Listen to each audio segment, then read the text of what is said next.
Time to talk some football. We're going to get into spring practice as we take a look at each of the position groups. Today, the deepest, the defensive line. We talk about just how deep this Iowa team is and what it means for Hawkeye football. A Iowa women's basketball player has entered the transfer portal. Taya Wettering is in the portal, and that means there's a scholarship open. What does that mean for Lisa Bluter's group? And the latest on the men's side, all today on Locked On Hawkeyes. Are Locked On Hawkeyes, your daily podcast on the Iowa Hawkeyes. Part of the Locked On Podcast Network, your team every day.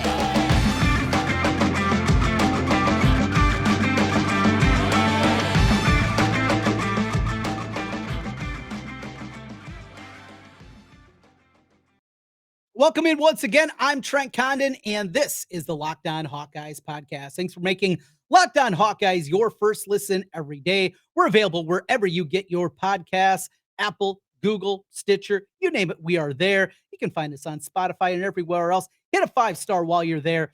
Or if you're on YouTube and watching us, make sure you hit that subscribe button. It helps us get in front of more Hawkeye fans. Well, it's a birthday edition. Yes, another year around here in this life as a Hawkeye fan, and, well, maybe some birthday wishes coming up a little bit later on. But as we get ready for, obviously, the end of spring football, we're about a week and a half away from the conclusion and our opportunity to see the team actually out on the field. Looking forward to that coming up on April 20th. There is so much still to talk about. We're going to talk about the positional groups. In fact, we haven't really taken a deep dive into all the groups, and I'm going to rank them. Well, today, the number one at the top of the list positional group, it's an easy one, defensive line. We'll get into that here momentarily. And an Iowa football team, I'm not being hyperbolic, absolutely goes 12 deep. Remember, only 4 guys play at a time.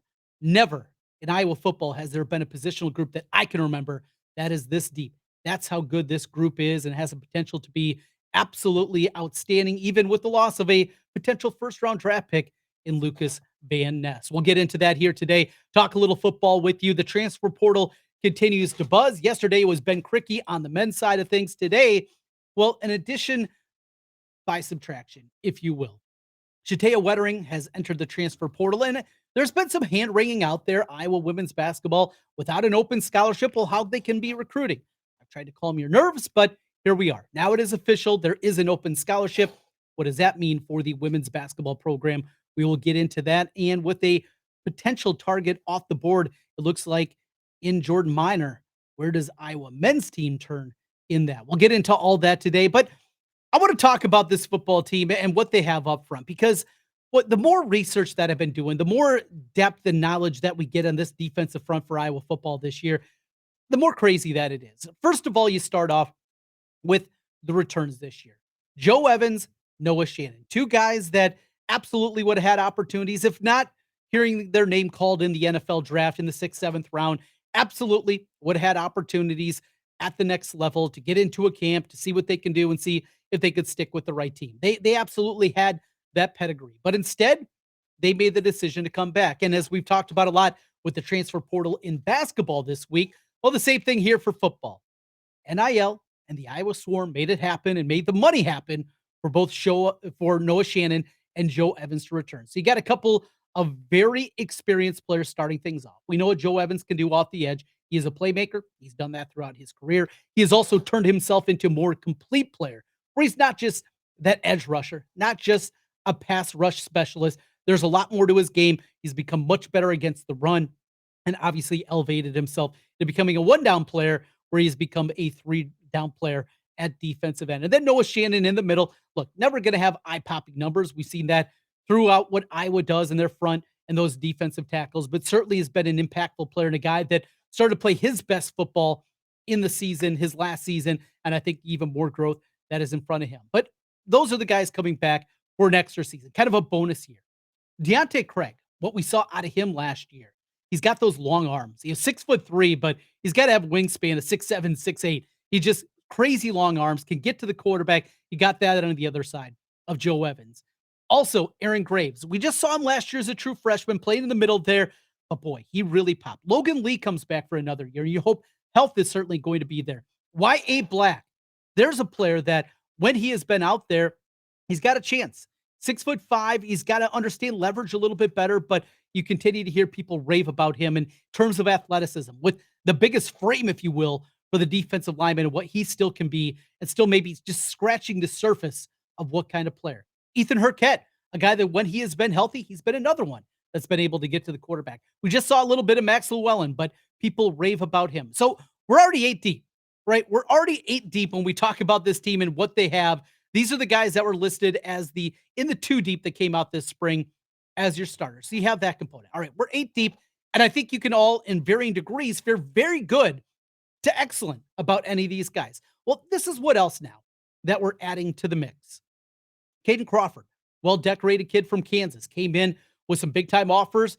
He redshirted last year. What is he going to add to the mix? They bring in Jackson Filer. He was one of the best sack getters in all of JUCO football a year ago. A Dowling kid. You know the motor's going to be running, and absolutely with the pedigree also. His dad, a former Iowa fullback back in the day. Jackson Filer, can he carve out a role? Yeah, maybe it's 10, 12, 15 snaps a game, but I think there's a place for a guy like Jackson Filer as that third down rush specialist. You continue on. Some other names that you have to talk about. We saw a little bit of Jeremiah Pittman a year ago during his redshirt freshman campaign.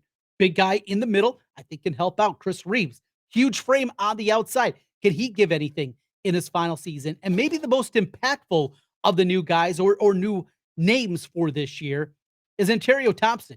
He comes in from Iowa Western Community College, Dubuque kid, just 1 season over there. He was impactful. He was a top 50 player nationally in the JUCO rankings, regardless of position across the board. He's another guy, plug and play, helping out maybe the inside that they're going to use with him. That is 12 deep. And I'm not absolutely being hyperbolic here. 12 guys that you feel confident that not can just feel a role, not that can just be okay. These guys are all impactful players at varying degrees. This defensive line, I have never seen anything before at any position group to have this much talent. Iowa, well, it happens year after year. And the way they teach it, and the way that they are year after year, so fundamentally sound. We hear the other coaches talk about, well, you know what you're going to get out of them. You know what they're going to do. And at times it's looked at as a negative offensively.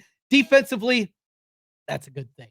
Iowa in incredible shape. My number one position group for this season in football is that defensive line, and we have seen just how good they are and how good they still can be getting to the quarterback. Huge numbers a year ago. I think that increases this year. More depth. That means more opportunity for guys to get out there. And you know what? If you're only going to play 20, 25 snaps, you can go out there and understand, I'm going to give it my all every single time. Going back to 2010 and the hands on the hips that we saw from Adrian Claiborne, and we saw they didn't have the depth up front. Though they were very talented, the depth wasn't there and led to them wearing down. That is not going to be the case this year. They can afford injury because of the depth that they have built there. Feet of this team, what they do up front and what they do defensively. It all starts up front. And Iowa's is as good a position as they have ever been on that side of things. We will continue. The transfer portal continues to heat up. The Iowa women have an open scholarship. We're talking transfer portal, both men's and women's, when we continue here. This is the Locked On Hawkeyes podcast. Today's episode of Locked On Hawkeyes is brought to you by FanDuel. Grand slams, no-hitters, double plays, they're all back. And there's no better place to get in on the MLB action than FanDuel, America's #1 sportsbook. Right now, new customers can step up to the plate with a no-sweat first bet up to $1,000. Just go to FanDuel.com/lockedon, sign up, and place your first bet, and get up to $1,000 back in bonus bets if you don't win. How good does that sound? So many different things that you can do. You can do home run props. You pick a player, will they, won't they hit a home run? Over, under, and strikeout totals for starting pitchers, or build a same-game parlay with your favorite matchup of the day. They have it all at FanDuel. Don't miss your chance to get a no-sweat first bet up to $1,000 when you join FanDuel today. Just go to FanDuel.com/lockedon to sign up. FanDuel, official partner of Major League Baseball.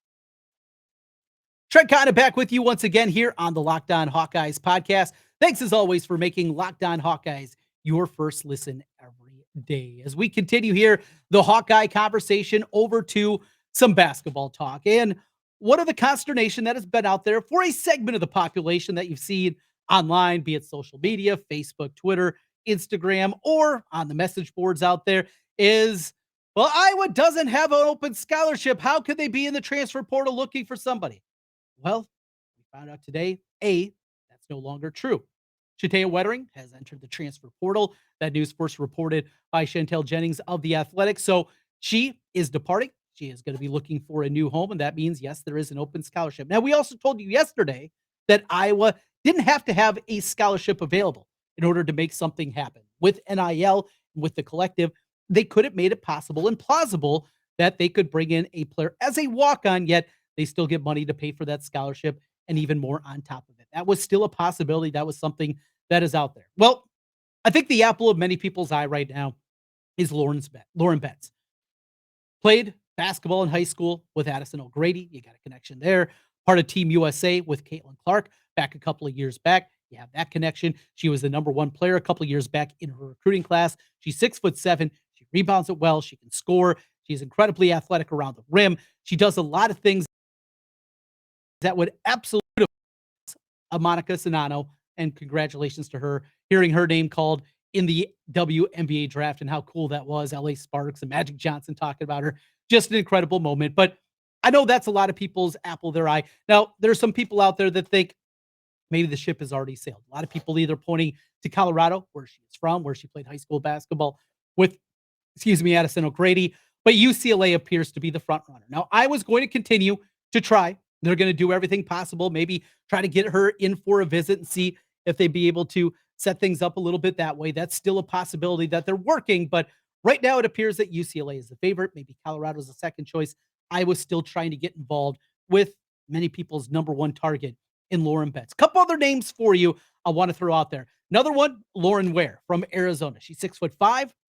Finally kind of came into her own a little bit more this year, has the size that you look for. She also has a Midwest connection. She grew up in North Dakota, was from Bismarck. So there's something there. Maybe an opportunity to come a little bit closer to home, going from North Dakota to Arizona. Some culture shock there, coming back home. Put it together this year. She does have a couple of years of eligibility also remaining.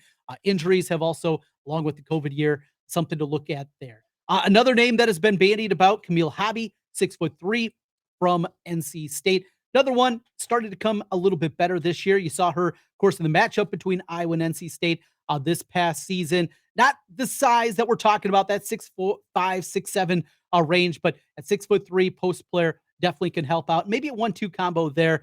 And we've talked about Anissa Morrow. It looks like more and more she is looking South Carolina. A lot of playing time obviously available after they have 4 different players drafted in the WNBA draft. A possibility there. Even UConn's been talked about. Not a whole lot of buzz right now with Morrow, but some names out there. I was going to continue to work it. There's going to be candidates. There's going to be people that want to play at Iowa. The good news, though, for the people that were concerned about it, I told you didn't have to be, but that were concerned, there is now an open scholarship for this Iowa women's basketball team. We jump over to the men's team when we come back. What is the latest on the front? Ben Krikke is in.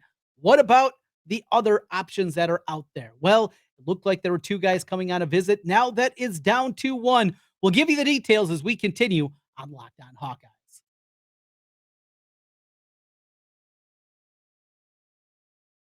Back with you one final time here on the Locked On Hawkeyes podcast. All right, let's get into it and jump into the men's side. Ben Krikke talked about this a lot in yesterday's podcast. If you missed it, go back. Make sure you download that episode. Get into a little bit what he is as a player, an incredible post-up player, very good with his back to the basket, depth with using both hands, an improving game from the outside. But from the get-go of the transfer portal, Iowa's been looking to pair a couple of guys together, 2 bigs to come in and 2 guys that also complement themselves pretty well. Now, with Krikke, a guy that's a little bit more under the rim type of player, the hope, at least for me, that Jordan Minor was going to be the guy that they would be able to pair him with. And it sounded like that was somebody that kind of that next grouping we saw last weekend. Krikke came in along with Rink Mass. They got the commitment from Krikke and looked like that's kind of who they wanted out of those 2 guys. Jordan Minor maybe appeared to be the guy that they had a little bit higher in their next tier of list. So BJ Mack is the other name. Back to Minor for a second. Apologies. It looks like Virginia is going to be his destination. A lot of crystal balls out there and the like that are pointing that direction. The thing that I liked so much about Jordan Minor was, he was a guy that could do a little bit of things around the rim. He was his post scorer, and he could do that, scored an incredibly high level in the Northeast Conference. But more than anything is, out of all these bigs that we've talked about, Minor was the guy that had the most pedigree as a defensive player. Iowa hasn't had a great defensive player in the middle since Adam Woodbury. And even as good as Woodbury was, understanding floor spacing, getting guys in the right spot, and what he was there as just such a smart defensive player, his ability to hedge, even with that 7 foot one frame, he was not your prototypical shot blocker. Well, that was Minor. He was also an athlete that Iowa really hasn't had inside with the size and the athletic explosion that he has. Iowa hasn't had it. And that's why I was excited most about Jordan Minor, because BJ Mack, the other guy that's scheduled to come in this weekend, that is not him. He is another under the rim type of player. He's a guy that can shoot it incredibly well from the outside, an offensive skill set that will work incredibly well with the Iowa system. I mean, he's a guy that'll probably come in and average certainly double figures and maybe an opportunity to score 14, 16 a game. I think that kind of upside that he has offensively coupled with the Iowa system, he's going to be rare to go. Absolutely. But right now, that looks to be it. According to Brad Heinrich of the Iowa Swarm, the collective, that Minor is off the board. Where is still a go? He is still planning on coming up this weekend for a visit to Iowa City. He's at Alabama next. That'll be his next visit. Has already been at LSU. I was also on the mix for him. Battle in the SEC, we will see, but I think a guy that would fit in incredibly well to what they're doing offensively. The question is, all right, so we're talking about a team right now, and let's say, just for argument's sake, that they get BJ Mack. Mack, not known as a defender. Krikke, not known as a defender. Peyton Sanford, not known as a defender. Desante Bowen, we don't know. When he heard about him, though, it was his playmaking ability at the high school level. There wasn't a whole lot of talk about what he was defensively. Patrick McCaffrey, certainly not known for his defense. The incoming freshman, well, they're just that, freshman trying to learn to play in the Big Ten. They're going to score. Are they going to get any stops? Probably not with the current structure of this team. And that's why Minor was such a fun player to monitor and hope for. But alas, does not appear that it's going to be happening. Well, we will continue this week our deep dive into Iowa football. Today, it was the easiest one. My number one position group in Iowa football is the defensive line, the depth, the playmaking, guys that come back with honors already. This team is absolutely stacked. And just think of what they would be if Lucas Van Ness would have come back for another season. Alas, he'll hear his name called in the first round of the NFL draft. Well, plenty of coverage coming up for that. In fact, I'm going to make my way down to Kansas City and going to be down there for the opening round of the draft. Be down there with my radio show. By the way, you can catch me on the radio every weekday from 11 to 1 on Des Moines Sports Station 106.3 KXNO. And you can listen all across the state, all across the country, all across the world with the iHeartRadio app. Again, 11 to 1. You can also find the podcast. Miller and Condon is the name of the show. We talk plenty of Hawkeyes and a whole lot more in the world of sports. We'll be back with you with our number 2 team tomorrow in our positional rankings of Iowa football as we go through spring. No surprise, it will be another defensive position. How long is it going to take before we get to an offensive position? Well, you'll have to listen here in the coming days and week and a half ahead as we lead up into the open practice coming up on April 20th. Hey, it's my birthday today. What am I looking for a birthday present? All right. Well, we, of course, got to see Iowa make a run to the national championship in women's basketball. I guess a breakthrough and win the whole thing. How about a Sweet 16 for Iowa basketball and another Big Ten West championship? In fact, let's go for the gusto. You only turned 43 once, so we're going to try to say, how about a Big Ten championship? It's been since 2004, right? Last outright, 1985. How about an outright championship? Hey, I'm asking for the moon. What can you do? Thanks for joining me here today on Locked On Hawkeyes. As always, thanks for making Locked On Hawkeyes your first listen every day. Don't forget, we also, of course, have you covered with the NFL draft with our newsletter.